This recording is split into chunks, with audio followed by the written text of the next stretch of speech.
tal? Un gusto saludarles nuevamente. Estamos hoy para hablarles un poco más sobre el inversor solar que tenemos acá, que es de 1500 vatios.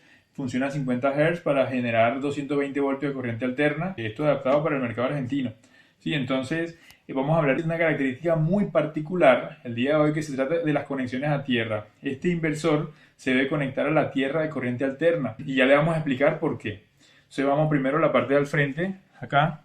Acá tenemos la entrada de corriente alterna, ¿sí? Cuando lo conectamos a la red eléctrica, y la salida de corriente alterna para alimentar consumos en el hogar, si van a estar distribuidos mediante algún tablero, por ejemplo. Y aquí tenemos una toma de salida de corriente alterna para conectar un equipo directamente. Podemos colocar también un distribuidor de carga, digamos una regleta, acá le llaman zapata en Argentina.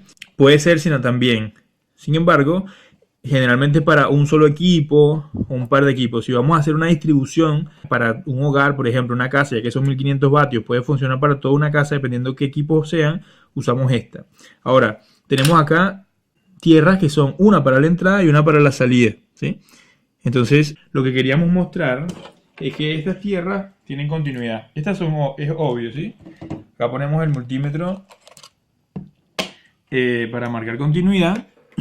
Y vemos que estas tierras son continuas, ¿sí? Y eso es típico en todos los inversores. Siempre vamos a tener esa característica. Sin embargo, lo que quiero mostrar el día de hoy es que el inversor tiene en la parte de atrás, acá tenemos la toma de tierra para lo que es el caparazón del inversor como tal. Y en el caso de que, digamos, internamente falle algo y el caparazón, la parte metálica, llega a tener una descarga eléctrica, esa se vaya por acá a tierra. ¿Pero a cuál tierra? ¿Eso es de corriente continua o de corriente alterna? Bueno, la respuesta la vamos a encontrar. Vamos a tratar de ponerlo así para que se vea. Midiendo continuidad entre esta toma de tierra y una toma de tierra de las de acá, ¿sí? Y hay continuidad. Entonces quiere decir que la toma de tierra del inversor como tal, del caparazón, que si hay alguna falla interna y llega a tener alguna descarga, esa se debe ir a la misma pica a tierra que la del hogar, la que tengamos, ¿sí? Una sola toma de tierra es común, ¿sí? Es alterna.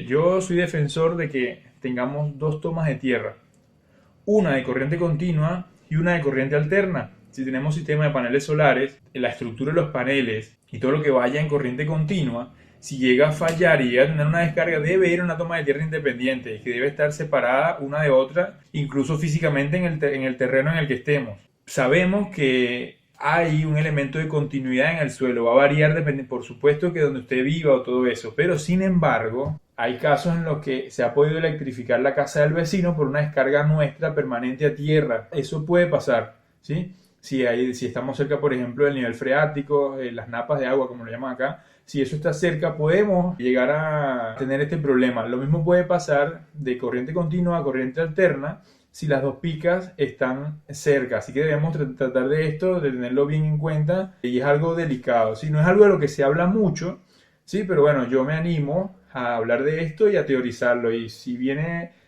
comentarios al respecto, si estoy equivocado, estoy hablando de cualquier cosa, pues excelente, porque precisamente se va a poner luz sobre algo que está bastante oscuro. ¿Qué pasa si un panel solar, la estructura de paneles solares, por estar conectado a la misma pica de tierra de corriente alterna, durante una descarga o durante alguna falla, que si vaya a tierra continuamente se electrifica, ¿sí?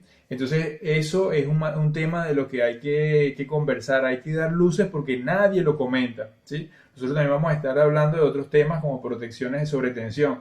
Muy poca información hay, pero nosotros vamos a estar trabajando sobre eso. Así que bueno, hoy queríamos conversar sobre este elemento de la conexión a tierra del inversor. Luego vamos a estar hablando de otras características, por ejemplo, de los puertos de comunicación. Vamos a hablar también de las configuraciones y bueno, de las partes de protección como el fusible también que tiene el propio inversor. Así que bueno, muchas gracias por estar atentos, por ver el contenido. Hagan cualquier pregunta, cualquier comentario, sobre todo respecto a este tema. Vamos a estar bien agradecidos y bueno, dispuestos a enriquecer la comunidad. Éxito, saludos.